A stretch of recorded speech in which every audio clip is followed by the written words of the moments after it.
Admiral stood on the bridge of the Dominion's edge, his four arms crossed behind his back as he watched the stars through the massive viewing screen. His blue chitinous skin gleamed under the bridge lights, and his large black eyes reflected the calm confidence of a seasoned military commander. Around him, the bridge crew moved with practiced efficiency, their voices creating a low hum of professional communication. The Dominion's edge was more than just a ship, it was a symbol of power. At 3 kilometers long, it dwarfed most space stations. Its hull was covered in energy shields that could stop asteroid impacts, and its weapons could crack planets in half. Behind it followed 11 more ships just like it, plus dozens of smaller escort vessels. This was the most powerful fleet in the Outer Rim territories. "Admiral, we are approaching the target system," reported Lieutenant from the navigation station. Her voice carried the typical accent, with clicks and hisses between words. "Human settlements detected on the 3rd and 5th planets." Nodded slowly. Human settlements. The word human always made him think of the reports he had read. Humans were the species to achieve space travel barely 50 years ago. While other races had been exploring the stars for thousands of years, humans were still using chemical rockets when most civilized species had discovered faster-than-light travel. "Show me the intelligence reports again," ordered. The main screen changed to display a series of images and data. Crude human ships with simple fusion drives, basic space habitats that looked like metal boxes welded together, mining operations that used primitive laser drills. Everything about human technology looked clunky and inefficient compared to engineering. "Sir," said Commander K from the weapons station, "why did High Command send 12 dreadnoughts for this mission? These humans have nothing that could threaten even our smallest escort ships." Mandibles clicked in what humans might recognize as a smile. "Because, Commander, this is not about the threat level. This is about sending a message. These humans have built their little colonies in Confederation space without asking permission. If we let one species ignore our borders, others might try the same thing." The bridge crew nodded in understanding. The Confederation had ruled this sector for over 300 years. Their technology was among the best in known space. Their military had never lost a major battle. Smaller species looked up to them, and potential enemies feared them. This reputation had to be maintained. "Besides," continued, "it will be educational for the younger officers. They can see how proper military force is applied against primitive opponents." Ensign, fresh from the military academy, raised one of her hands. "Sir, what do we know about human fighting capabilities?" Commander K answered before the Admiral could speak. "Humans fight each other constantly on their home world. Small wars, big wars, they never seem to stop. But their weapons are primitive, chemical explosives, kinetic projectiles, basic energy weapons. Nothing that could penetrate our shields." "They are also slow learners," added Lieutenant. "Most species achieve interstellar travel within a few hundred years of developing advanced technology. Humans took over 2,000 years to get from their first cities to their first starships." Listen to his officers discuss humans with growing satisfaction. This was exactly the kind of confidence that made fleets so effective. When soldiers believed in their superiority, they fought better and won more battles. "Admiral," called the communications officer, "we are receiving a transmission from the human settlements. They are asking us to identify ourselves and state our intentions."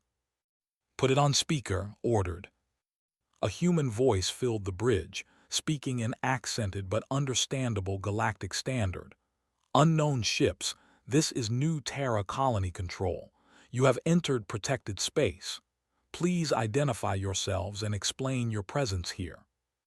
Several bridge officers made clicking sounds that indicated amusement. Protected space. These humans thought their tiny colonies could claim protection. "Open a channel," commanded. "Human settlement, this is Admiral of the Confederation Fleet. You have built your colonies in Confederation space without proper authorization. You will evacuate immediately or face the consequences." There was a long pause before the human voice responded. "Admiral, we have legal settlements established under the Terra Colonial Charter. Our documentation shows proper claim procedures were followed. We request you review your territorial maps."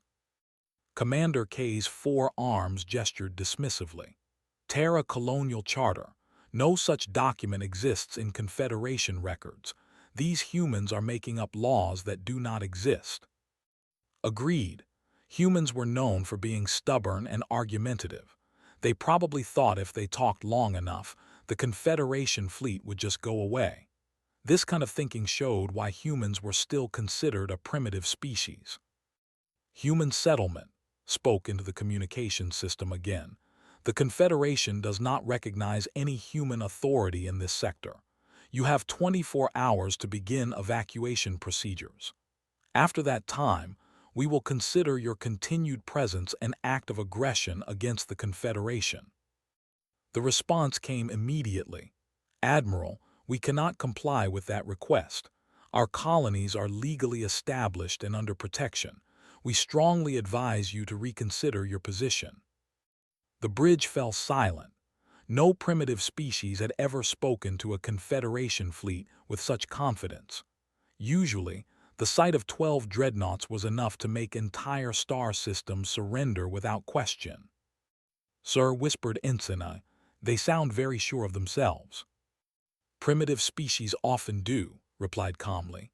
"They do not understand the true balance of power in the galaxy. Tomorrow they will learn." He turned to address his bridge crew directly. "Officers, prepare for a demonstration of Confederation military capability. We will give these humans a show of force they will never forget. Then they will understand why every intelligent species in this sector respects authority." The crew began preparing their weapons and defensive systems. None of them expected any real resistance from the human colonies. This would be a simple operation: arrive, demonstrate overwhelming force, accept surrender, supervise evacuation. By the end of the week, they would be back at base, filing reports about another successful mission in the Outer Rim. Admiral looked out at the stars and felt the familiar satisfaction of commanding absolute power. 12 dreadnoughts against primitive human colonies. The outcome was already decided before the first shot was fired. The next morning, Admiral sat in his command chair, drinking his morning stimulant beverage. Around him, the bridge crew prepared for what everyone expected to be a routine operation. The human colonies had not responded to the evacuation demand, which meant it was time for the Confederation fleet to demonstrate its power. "Admiral," reported Lieutenant, "all ships report ready for operation. Weapons systems are charged, shields are active. The human settlements show no signs of evacuation." "As expected," replied. "Begin approach to the first colony. We will show them what Confederation firepower looks like, then give them one more chance to surrender." The 12 massive dreadnoughts moved forward in perfect formation. Each ship was a masterpiece of engineering, bristling with enough weapons to level continents. The escort vessels spread out around them like a protective net. In all his years of service, had never seen this much firepower fail to intimidate an enemy. "Sir," called Ensign from the sensor station, "I'm detecting some unusual readings." "What kind of readings?" asked, not particularly concerned.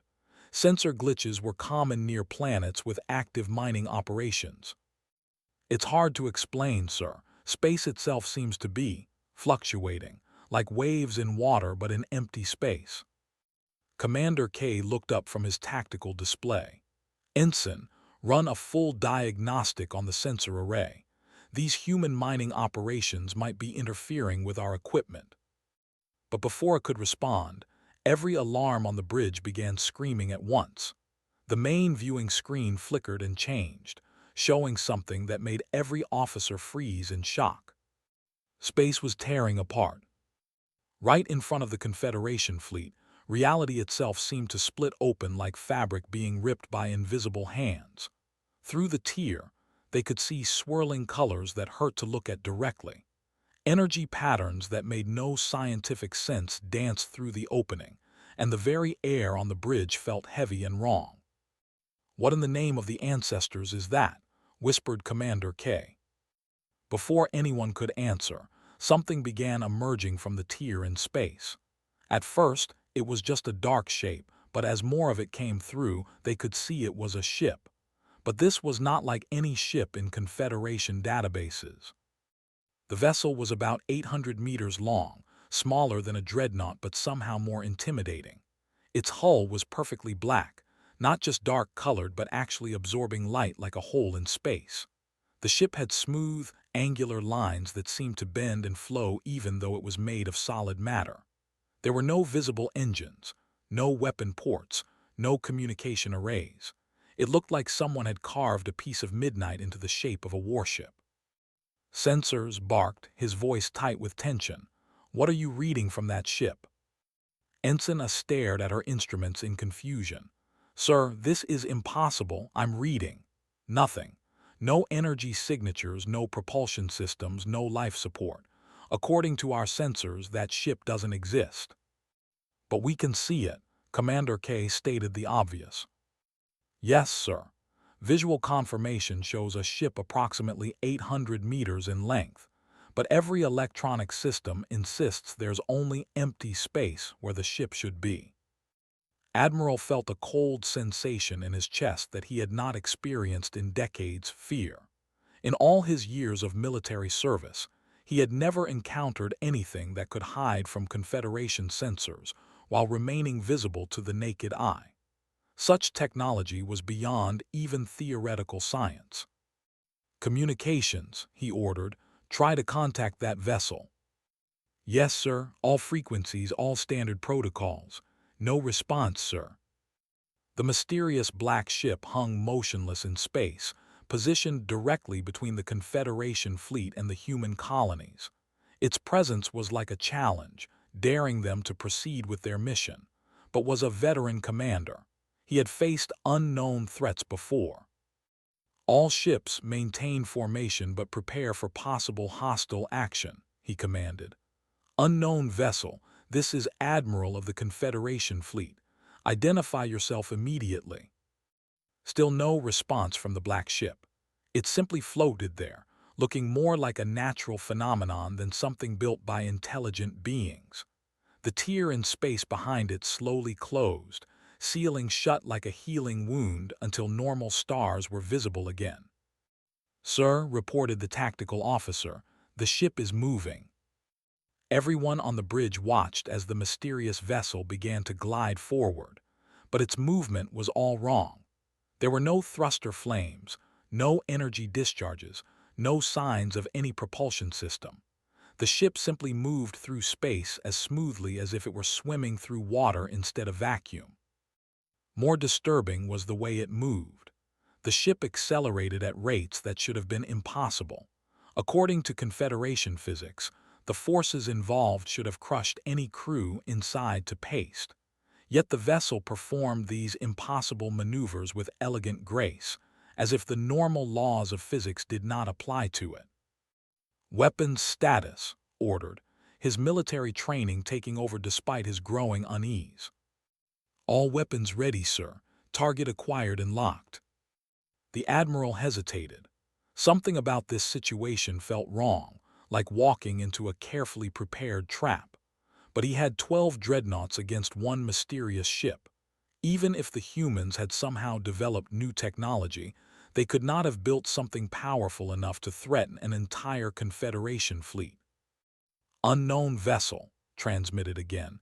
"You are interfering with a legitimate Confederation military operation.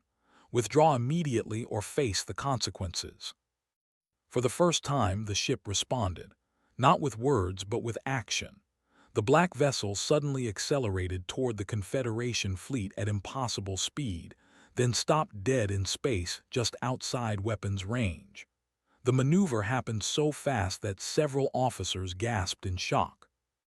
"How did it do that?" Commander K asked. "Our sensors show no acceleration, no deceleration, it just moved."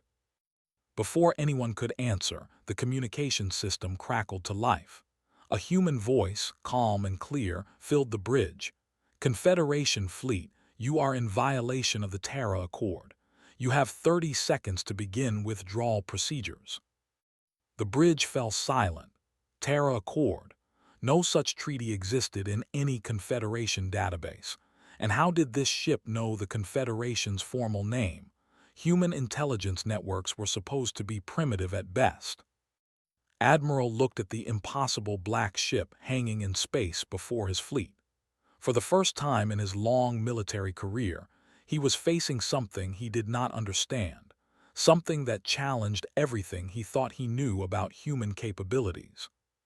The 30-second countdown had begun. Admiral stared at the mysterious black ship while his mind raced through possibilities. 30 seconds to withdraw. No primitive human colony had ever dared to give ultimatums to a Confederation fleet. Yet something about the calm confidence in that human voice made his skin crawl.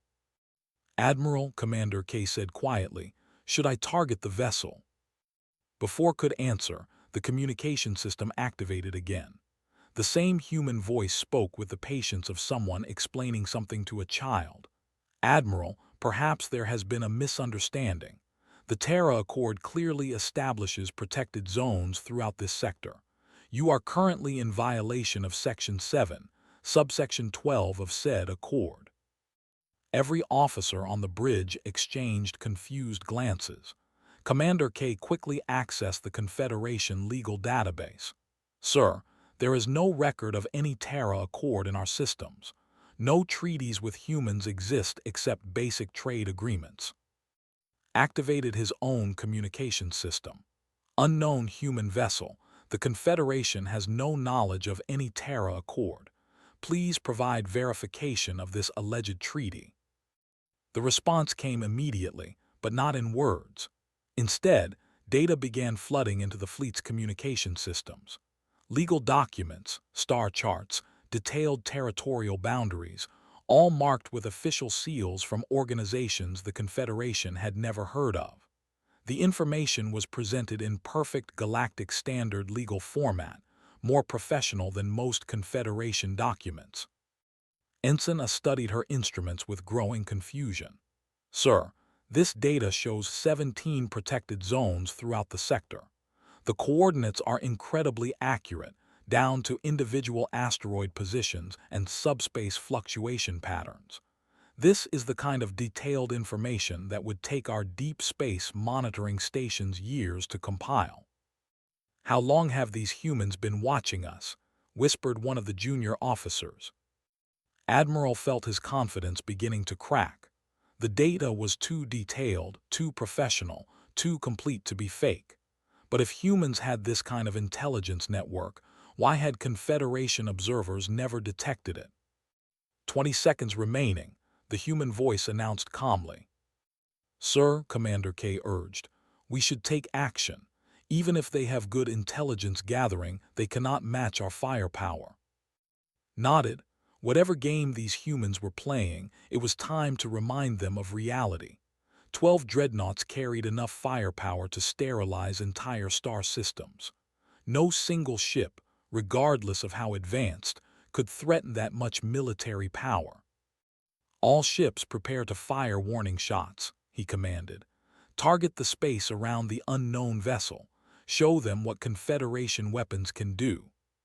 "Sir," Ensign called out in alarm, "I'm getting impossible readings from the human ship." "What kind of readings?" "It just disappeared from sensors completely, but I can still see it with my eyes." Everyone on the bridge looked at the main viewing screen. The black ship was clearly visible, hanging in space exactly where it had been. But according to every electronic instrument on the bridge, nothing existed at those coordinates except empty vacuum. "How is that possible?" Commander K demanded. "It isn't," a replied, her voice shaking. "A ship cannot be visible to optical sensors while remaining completely invisible to energy detectors. It violates basic physics." 10 seconds, the human voice announced. Admiral made his decision. Mystery ship or not, he would not be intimidated by a single vessel. All ships fire warning shots. Show these humans the power of the Confederation. 12 dreadnoughts responded instantly. Energy beams capable of melting mountains lanced through space, aimed to pass just beside the mysterious ship. The combined firepower lit up the darkness like artificial suns, a display of raw destructive power that had convinced countless enemies to surrender. But something impossible happened. The energy beams simply vanished. Not deflected, not absorbed, they ceased to exist the moment they approached the human vessel. Trillions of units of energy just disappeared as if they had never been fired at all. The bridge fell completely silent except for the quiet hum of life support systems. Every officer stared at their instruments in shock, trying to understand what they had just witnessed. "Weapons report," ordered, his voice barely above a whisper. "All systems show normal firing sequences, sir. Energy output was exactly as calculated, but sensors show no impact, no deflection, no absorption. The energy just ended." Before anyone could respond, the human ship began to move. But its movement was unlike anything in Confederation experience. The vessel accelerated instantly to impossible speeds, then changed direction without slowing down. It danced between the Confederation ships like a leaf on the wind, performing maneuvers that should have generated forces strong enough to tear any structure apart. "Track that ship," ordered desperately. "I cannot, sir," A replied. "Sensors still show nothing. According to our instruments, we are tracking empty space." The mysterious vessel completed a perfect circle around the entire Confederation fleet in less than 30 seconds, then returned to its original position. Throughout the entire maneuver, it showed no signs of propulsion, no energy signatures, no indication of how it was moving at all. The communication system activated once more. This time, a different human voice spoke, older, with the authority of someone used to being obeyed. "Admiral, your 30 seconds have expired. This is your final warning. Begin withdrawal procedures immediately, or this engagement will escalate to terminal protocol." "Who are you?" demanded. "What do you want?" "We are representatives of the Terran Colonial Administration. What we want is for you to respect the established boundaries and withdraw from protected space. This is not a request." Commander K stepped closer to the Admiral's chair. "Sir, recommend we contact High Command immediately. This situation is beyond normal operational parameters." But before could respond, alarms began sounding throughout the ship. Not damage alarms, system alerts.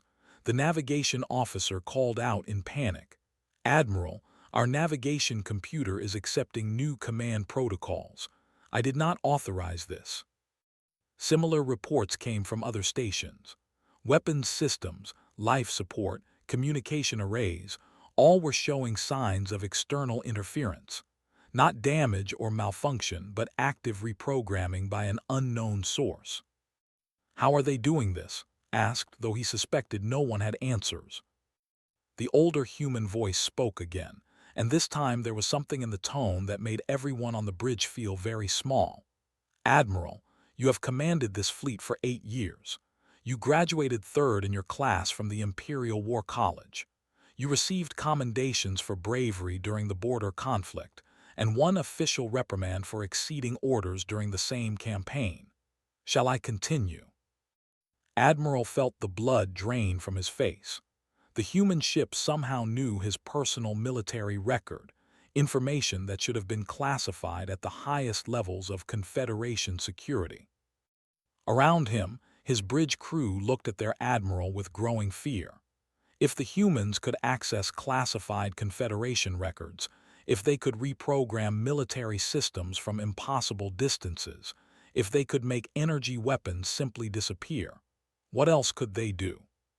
For the first time in his long military career, Admiral realized he might be facing an enemy that was completely beyond his ability to fight. Admiral gripped the arms of his command chair, as he watched his fleet's systems report impossible readings. Every screen showed the same message: external access detected, command protocols being modified, authorization required for system restoration. But the authorization requests were coming from his own computers, asking permission to reject commands from an unknown source that had already gained complete control. "Sir," reported the communications officer, his voice shaking, "we are receiving detailed schematics of our entire fleet." "What do you mean, schematics?" "The human ship is transmitting complete blueprints of every vessel in our formation. Not just external configurations, internal layouts, crew quarters, weapon systems, even the location of emergency supplies. They know more about our ships than our own engineers." Commander K stared at his tactical display in horror. "Admiral, this is impossible. These ship designs are classified beyond top secret. The blueprints exist only in the most secure databases on Zephyr Prime, protected by encryption that would take centuries to break." The older human voice spoke again, and now there was something almost sad in the tone. "Admiral, you are forcing us to escalate this situation unnecessarily. Your fleet has been scanned, analyzed, and cataloged. We know the location of every crew member, every weapon system, every structural weakness. Please do not make us demonstrate why this information matters." Felt panic rising in his chest, but his military training fought against it. Even if the humans had somehow gained access to classified information, even if they had technology that could disable his sensors, they were still facing 12 dreadnoughts with enough firepower to crack planets. Raw destructive power had to count for something. "All ships," he commanded, "target the human vessel directly. Full weapons barrage. If they can make our warning shots disappear, let us see them handle concentrated fire from the entire fleet." "Sir," Commander K hesitated, "are you sure? If we miss, those energy levels could damage the colonies we came to protect." "Commander, that ship is making fools of us. We fire now, or we lose all credibility as a fighting force." The order went out across the fleet. 12 dreadnoughts turned their massive weapons toward the mysterious black ship. Every energy cannon, every plasma projector, every destructive system the Confederation had developed over centuries of warfare focused on a single target. Firing in 3, 2, 1, fire. The space around the human vessel exploded with light as enough energy to vaporize a small moon, concentrated into a single point. The combined firepower of the entire fleet created a miniature star, burning so brightly that the bridge's viewing screens automatically dimmed to protect the crew's vision. For a moment, everyone on the bridge held their breath. Surely nothing could survive that level of destruction. When the light faded, they would see empty space where the mysterious ship had been. But when the energy dissipated, the black vessel remained exactly where it had been. Not damaged, not even moved by the tremendous forces that had been unleashed against it. It hung in space as calmly as if nothing had happened at all. "Weapons report," whispered. "All systems show successful firing sequences, sir. Maximum energy output achieved. But sensors detect no impact, no explosion, no energy displacement. It is as if our weapons fired into nothing." Before anyone could process this information, the human ship began to move again. But this time, its movement was different. The vessel accelerated toward the Confederation fleet at speeds that made light itself seem slow. It weaved between the massive dreadnoughts like a dancer, passing so close to their hulls that paint should have been scorched off by the ship's passage. Yet there was no heat signature, no energy wake, no sign that the ship was using any kind of propulsion at all. It simply moved through space as if space itself was helping it along. "Track that ship," shouted. "I cannot, sir," Ensign A replied desperately. "Visual tracking shows it passing between our ships, but sensors insist it does not exist. How do I track something that is not there?" The mysterious vessel completed another impossible maneuver, stopping instantly just a few hundred meters from the bridge of the Dominion's edge. At this distance, they could see details of its construction, or rather, the complete lack of visible construction. The ship's hull was perfectly smooth, with no joints, no panels, no signs of assembly. It looked like it had been carved from a single piece of the darkest material in the universe. The communication system crackled to life. "Admiral, you have now seen a demonstration of our defensive capabilities. Your weapons cannot touch us, your sensors cannot track us, and your computers belong to us. This engagement is over. Begin withdrawal procedures immediately." But pride would not let him surrender. "Human vessel, you may have superior technology, but you are still outnumbered 12 to 1. Even if you can defend yourself, you cannot attack all of us simultaneously." There was a long pause before the response came, and when it did, the voice carried a weight of infinite patience. "Admiral, would you like us to demonstrate our offensive capabilities as well?" Before could answer, every system on every ship in the fleet went dead simultaneously. Not damaged, simply turned off. Life support, weapons, engines, communications, even emergency lighting, all stopped working at exactly the same moment. 12 massive dreadnoughts and their escort vessels became nothing more than dark shapes drifting in space. The silence was absolute and terrifying. For several seconds, the only sound on the bridge was the panicked breathing of the crew. Then, just as suddenly as they had stopped, the systems came back online.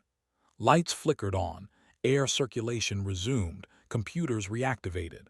But now every screen displayed the same message: "System restoration courtesy of Terran Colonial Administration." "How?" Commander K whispered. "How did they turn off our entire fleet?" The human voice answered as if it had heard the whispered question. "Commander K, you are asking the wrong question.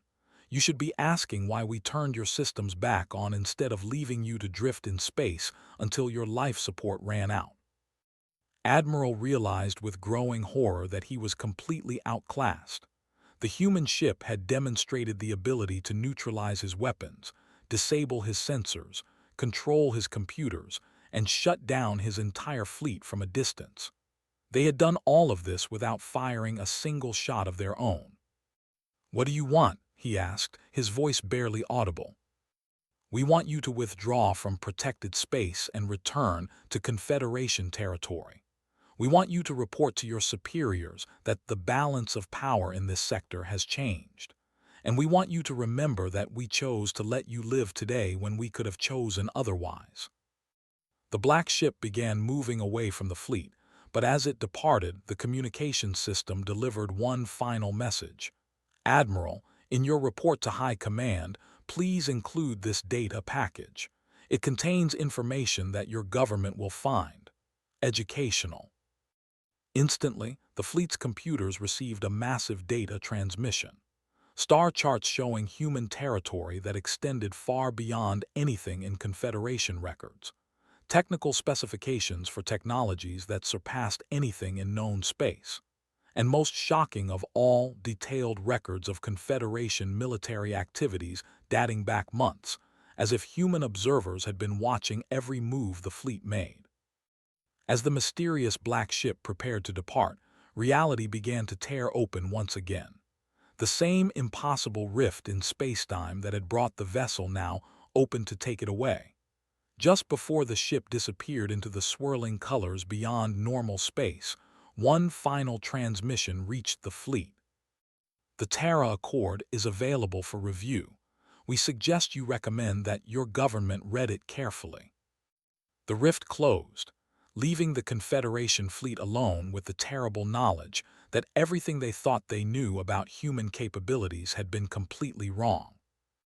Admiral sat in the debriefing chamber on Zephyr Prime, facing a panel of the highest-ranking officers in the Confederation military.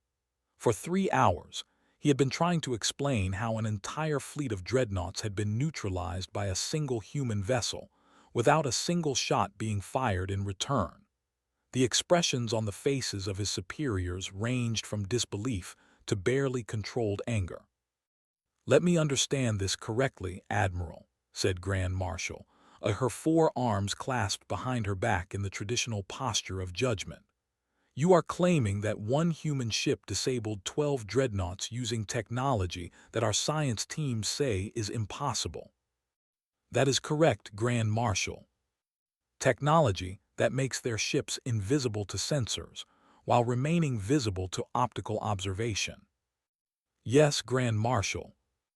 Technology that can make energy weapons simply disappear before impact." "Yes, Grand Marshal. And technology that can remotely control our most secure computer systems from impossible distances." Nodded slowly. The human ship had complete access to our classified databases. They knew my personal military record, the specifications of our vessels, even the location of every crew member on every ship. They demonstrated the ability to shut down our entire fleet and restart it at will. Grand Marshal exchanged glances with the other senior officers. Admiral had served with distinction for over 20 years. His record was impeccable, his tactical knowledge excellent, his honesty beyond question, which made his report all the more disturbing. "Admiral," said Fleet Commander N, "our intelligence networks have been analyzing human settlements for months.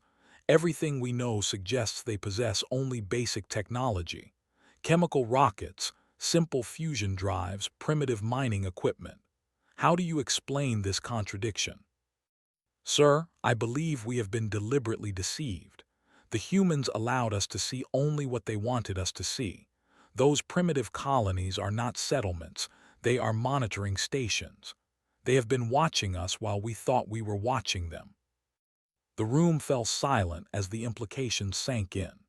If humans had been conducting secret observations of Confederation activities, if they possessed technology that far exceeded known science, if they had been hiding their true capabilities for years, then every strategic assumption the Confederation had made about the balance of power in the galaxy was wrong.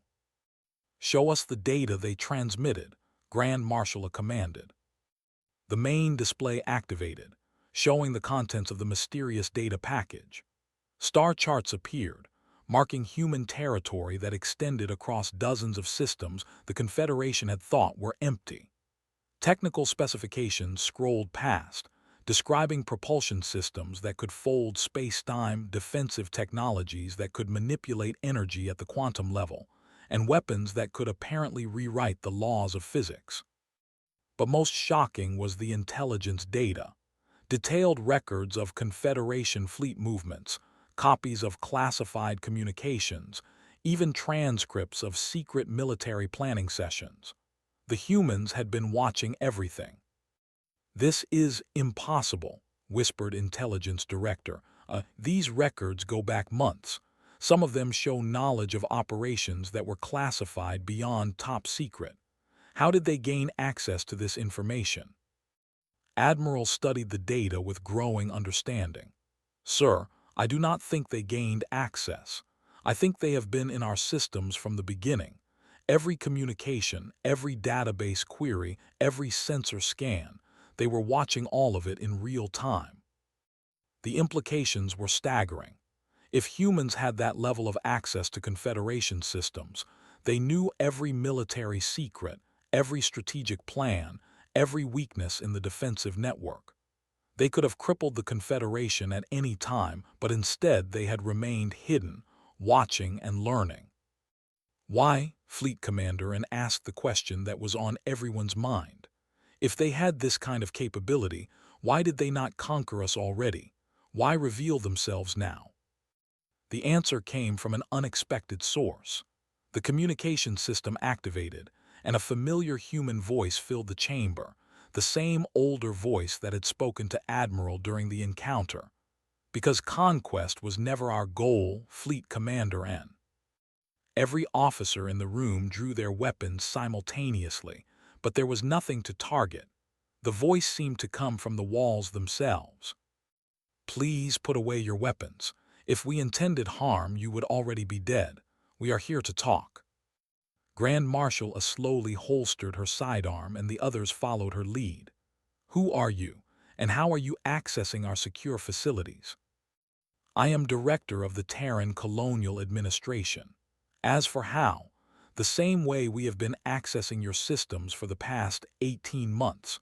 Your computer networks are as open to us as a children's picture book. What do you want? We want peace, Grand Marshal. The Terra Accord that your admiral was shown is a genuine peace treaty. We are offering to share certain technologies with the Confederation in exchange for recognition of human sovereignty over the territories we have claimed. Admiral leaned forward. What kind of technologies? The main display changed, showing medical applications that could extend by centuries, engineering techniques that could build stronger materials than anything currently known, and energy systems that could provide unlimited clean power. The technologies on display could revolutionize Confederation civilization. Why are you offering this? Grand Marshal asked suspiciously. Because cooperation is more profitable than conquest.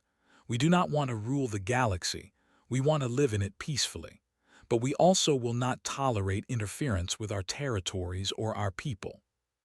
And if the Confederation refuses your offer? There was a long pause before Director responded, and when he did, his voice carried the weight of absolute certainty. Then you will discover that our demonstration for Admiral was restrained compared to our actual capabilities. We hope that will not be necessary. The communication ended, leaving the senior officers of the Confederation military to contemplate a new reality. Humanity was no longer the primitive species they could dismiss. Overnight, the balance of power in the galaxy had shifted completely. Recommendations, Grand Marshal asked. We accept their terms, Fleet Commander said immediately. We have no choice. If they can shut down our entire fleet from impossible distances, if they can access our most secure systems at will, if they have been watching us for months without detection, then we are not fighting an enemy, we are negotiating with a superior power. Admiral nodded in agreement. The humans demonstrated that they could have destroyed my fleet at any time. Instead, they chose to show mercy.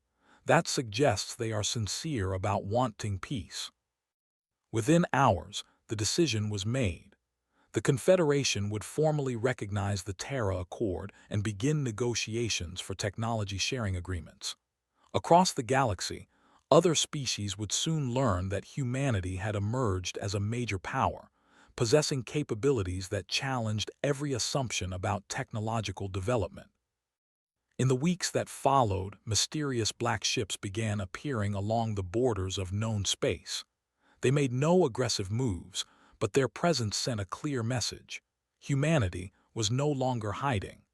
The galaxy had new players in the game of interstellar politics, and they had arrived with rules that no one else knew how to play. The age of human mystery had begun, and the galaxy would never be the same.